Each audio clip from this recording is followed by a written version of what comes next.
All right, we are online. Hello, everybody. Hey, hello. Hello, Hello, everyone. bonjour à tous. All Guten right, Tag, Tobias. that's right. We are with Tobias today, Tobias Dickmeis from Tandem.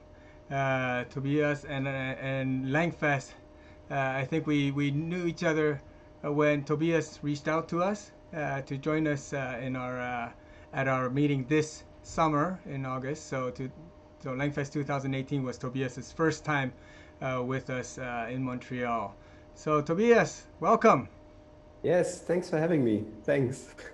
Well, It's great to talk to all the three of you at the same time. I think we all talk, like I talked to all of you at LangFest, but you were All very busy separate. with all the things that keep you busy there. So Yeah, great to have all of you in the same virtual room at least. yeah, well, I'm sure it was.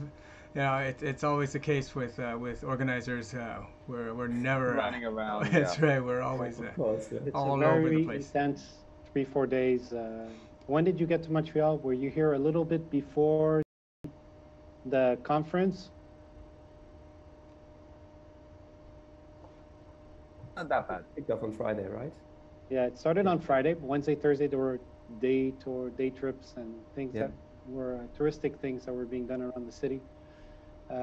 But yes, Tetsu, Nicolas, and I are always very, very busy, and we'd like to be able to spend more time with all of the people that come, but we don't always have the chance to do so. So this is a privilege for us to be able to talk a little bit more with you and about this wonderful, I guess, project that you started with Tandem, which has how many users use your application now, Tobias? We're close to 6 million Wow. members in the That community. is Wow. that Wow. is Nice. amazing. Very Wow. nice. I mean, Tobias joins us as a sponsor for Tandem, for the LangFest, but he gave a very interesting talk that we got tremendous positive feedback at LangFest also. So that was really appreciated. So thank you again for that. It was great. It was a pleasure. And thank you guys for putting such an amazing event together. I learned so much. I made new friends. It was really great. A lot of people remember the fun statistics during your Yeah. talk. Who corrects more? Who likes to do this or that more? I think that's something that stayed in people's minds. They remember your talk. Yeah. Well, perhaps you'd like to take a minute and sort of give a very quick overview of what you discussed at Yeah, LangFest. yeah. So I guess the talk will also be online at some point for Yes, everyone yes, we are interested in preparing more that as details. we speak. But basically, I talked about language exchange, and I think it was titled "The Potentials and Pitfalls of Language Exchange," and kind of giving advice on how to go about a language exchange based on the data that we see from our users, and also research that has been done around this language exchange method, which is called the Tandem method, that our app is named after. And the one slide that you referred to was that we dig deeper into. So there's a functionality in our app. Maybe I have to tell a little bit about how the app works. So it's Sure. an app. Yes, please downloaded do. in the App Store and in the Play Store, and you can set the languages you're speaking and the ones that you want to practice. And then we show you a list of people who speak the languages you practice and practice the languages you speak. And then you can get into a messaging experience together, very similar to WhatsApp or Facebook Messenger, where you can exchange text messages, audio messages, images, and you can also jump on audio and video calls. And it has a few special language learning features. You can auto-translate messages, you can have them pronounced for you, so read out loud. And you can also correct other people's messages. So you can mark it and then correct when there's a mistake in it, and then send it back to your language exchange partner. And we looked at what is the percentage of people who correct messages based on different countries and languages. And that's the slide that you referred to. And we basically figured that Germans are by far the world champions in correcting others. Yeah, I had a chuckle when I saw that. Yeah, it's not so surprising. And especially in China, people are very hesitant to correct others. Because they don't want to hurt their feelings. Yeah. Very cautious must, about that, I guess. like there must be some cultural sensitivity reasons around that. We haven't dig deeper and really tried to figure out what's the case, but that will also be my assumption. While in Germany, we're used to be more direct, and it's you know, not correcting someone who does a mistake is almost like you're not helping someone who just had an accident or something, you know? So Exactly. So Joey, it's a different approach, different mentality. Tetsu, that you've spent time in both Taiwan and Japan. We all, I think all of us, even you, Tobias, university degree also, I assume? Yep. Hear about Hofstede's cultural dimensions? yeah, I have heard love about that. yeah. Love that So stuff. a little bit of what you're saying here absolutely is illustrated through your application. So Yeah. the research is actually not surprising at all, that there would be more hesitation on the part of people from an Asian background to correct someone because they don't want to offend or be perceived as saying you're not saying it right or something like that. Whereas I think in North America or Europe, who are culturally, we're a little bit different. It's more accepted. Yeah. It's interesting, very interesting. Yeah, the second country in the list was France. Actually, the Northern America was also not so bad, but yeah, in Asian countries, the percentage of our users who correct others is the lowest. So in Japan, Korea, and then by far China. My takeaway from this is, you know, usually people say that German is such a difficult language to learn, but it's actually a big advantage, especially if you like to do language exchanges, to learn German because you get properly corrected. While in other languages you might have a harder time, and language exchange kind of stands and falls with the quality and also quantity of correction you get in terms of its you know, value for improving your language and not just cultural exchange. Well, I'm gonna stop you guys right here and acknowledge the people who are watching with us right now online. We're having a few comments and questions also for you, Tobias. So why don't we start with that so we can have a bigger interaction here. So we do have Clayton Davis, and Carol Todd. And we have also a comment from Michael Miller. Not sure if he's watching at the current time, but he did mention a comment. I remember Michael from LangFest. Yeah, that's right. Well, everybody here, you know. Hi, Michael. Yeah. So you know, we've got comments saying, you know, Carol says, you know, she's having great results with Tandem and made several new friends. So that's great. Wow, you know, you're really pushing the social networking and adding tremendous value to language exchange. Communities. Clayton asks, is there a way we can filter out people who just want to do text chat because he wants to do voice chat all the time? We are actually working on a feature like this that you can kind of set your preferred way of practicing. Usually what we see is that conversations start as text messages and then kind of gradually move on to audio message exchanges and then arranging audio or video calls. So I would just suggest to go about, starting conversations in text chats, getting to know each other, also getting comfortable with each other. There are quite a few people for whom like voice calls or especially video calls with strangers are a bit intimidating in the beginning. But once you know each other a bit better and you had some exchanges over a few days, it usually gets easier to ask for that and then to make it happen. Exactly. Well, that makes sense. Working on a feature that helps you at least filter those out who, just want to do text messages and audio messages. Well, that makes perfect sense. Get to know each other beforehand. Yeah. It's also communication often happens like across time zones and continents, and anything that's kind of asynchronous like audio messages is often easier to keep up than having to arrange a specific time for an audio or video chat. So it's kind of for this global community, the asynchronous communication seems to be like better suited, and this is why there are lots of users using Tandem who prefer to do text messages and audio messages. That's great. I mean, as such, I think it's very interesting. And do you have the statistics on how many people per language are learning as per your application, or what are the popular languages? Well, the most popular language is by far English. The sort of countries where there are most tandem members are China, Brazil, Russia, the US, Mexico. Also, all European countries combined are actually bigger than China. But in most of these countries, members want to learn English. And so this is the most sought after language. So if you are an English native speaker and you want to learn Chinese or Portuguese or Russian, you will find a lot of exchange partners on Tandem. And then the second language is Spanish, then Portuguese, and then it's a close race between German, French, Italian, and yeah. Second is Spanish after English. Yeah. And then all these other European-based languages, I guess. Yep. So Mandarin, being a very big population-based language, is not in your more popular ones. It's in the top 10, Okay. and it's a big actually challenge for us as well to find enough English native speakers who want to learn Mandarin, because our community is based on the balance between these languages.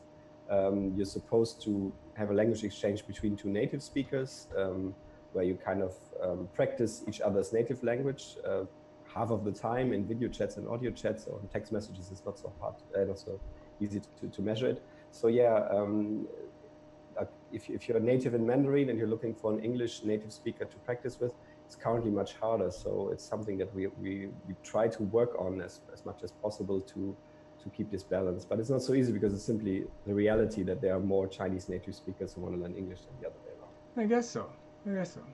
Carol does say that she's happy with the exchange partners that she can find, which is French, Spanish, and German. So.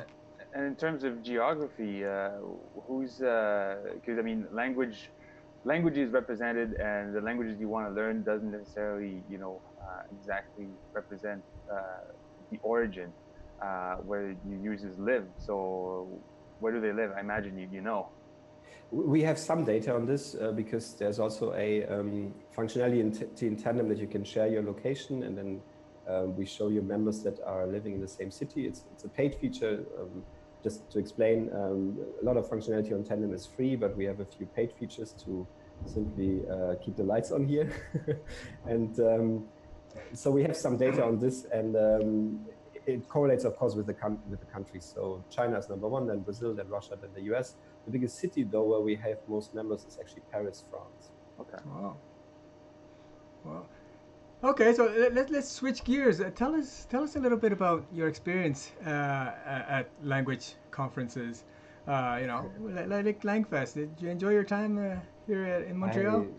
Yeah, I totally enjoyed it. Like I mentioned before, I learned a lot. I think the talks given on these various language learning related topics were excellent. And then also the kind of social events around this were really, really excellent. And I actually made friends. I got like new ideas for the app. I got great feedback on Tandem. I really, really enjoyed it. Well, there's something I really thought was nice from your participation, and you were there just as a sponsor, really only talking about Tandem. You gave a talk that was not directly related to the functionalities of Tandem, and you also were around talking to other sponsors. I know you talk. Dick really enjoyed talking with you, and I'm sure you guys had a lot of exchanges of ideas. So we really enjoyed seeing that. Seeing our sponsors interact and exchange and create value. I think is what it comes down to. Yeah, I mean, thanks to you, you're bringing this all together. Yes. So that's what we think about, at LangFest, is to create this platform where people can get together and really exchange. And this is not just for participants, but also for the speakers and the sponsors. It's a place, physical place where people can gather. So that's how we see it. And we know that you just came back from the Polyglot conference, and from what I've seen on social media, it's been a tremendous success again. Hats off to Richard and Alex for another tremendous event. Tell us a little bit about your involvement there.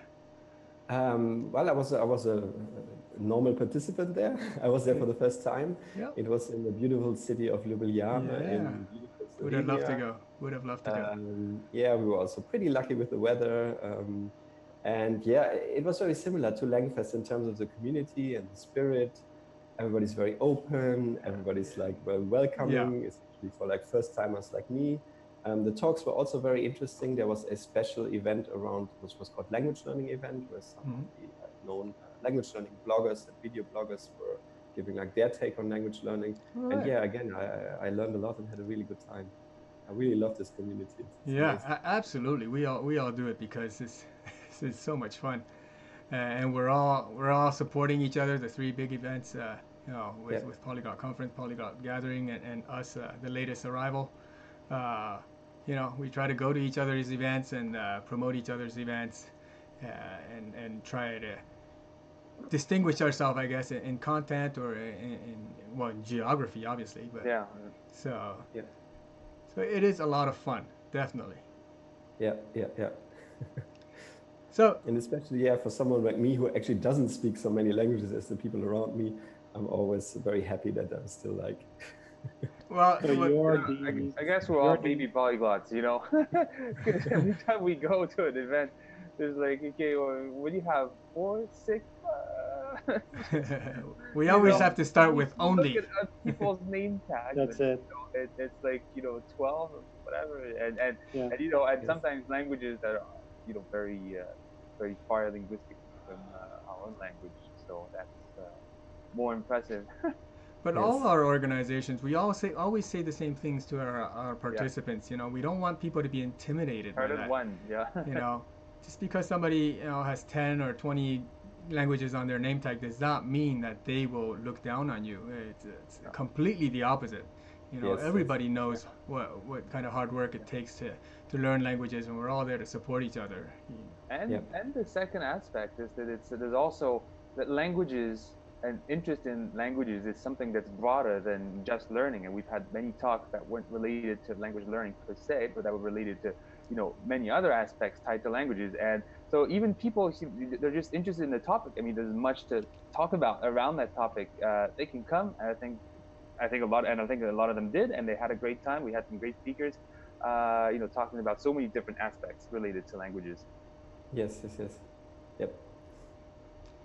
So, and I also, for me, it's always a really big motivation to work on my own languages. So what are the languages that you have under your belt? I actually really speak German and English. Okay. And then my French and Spanish are on a certain conversational level.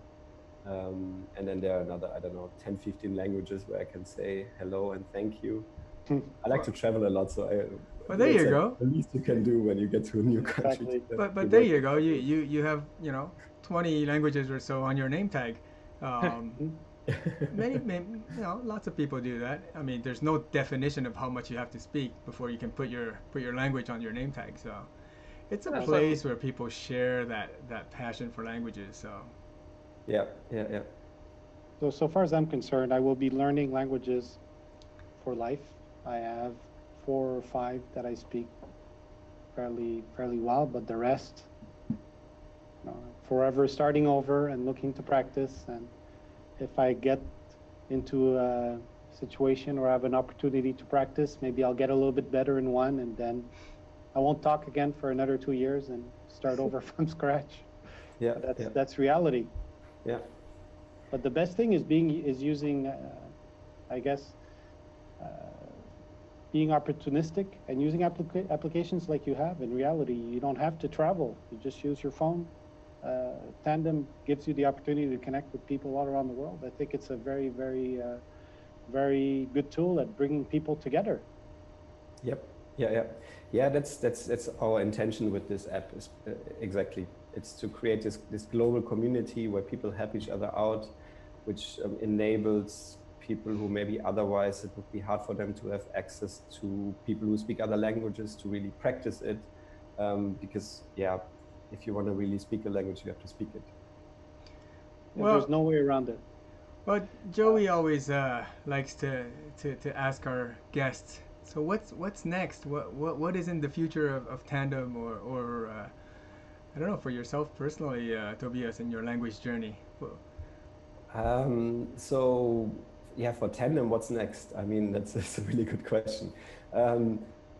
Like in terms of the product, we have been focused a lot in the 3.5 years that we've been building it on now on building a community, getting as many people as possible to hear about it, because a community like this actually only has a value if it has enough members for all kinds of language combinations. And we're helping you to find exchange partners. But what we're not helping you with very well is then what to do once you found someone. If you are like a person who kind of has experience in language learning and you kind of know what you want, you know what helps you, you know the best way you learn, you are rather autonomous in your learning approaches, you're maybe more of an extrovert, I think you will thrive on Tandem and you will have great experiences. But if you're not that experienced and you're a newbie, then we kind of leave you alone at that point, and we want to work on improving that. It's easier said than done how to go about it. But yeah, that's also one of the reasons why I went to LangFest and to the Polyglot conference, because I can talk to people about these issues and try to come up with solutions that work for Tandem. Well, that's fantastic. I'm sure people appreciate that, these functionalities. And have you had the opportunity to go to many events like this before, Tobias? I've only been to the Polyglot gathering once, but that's when it was still in Berlin. I believe that's 2 years ago. I see. Yeah.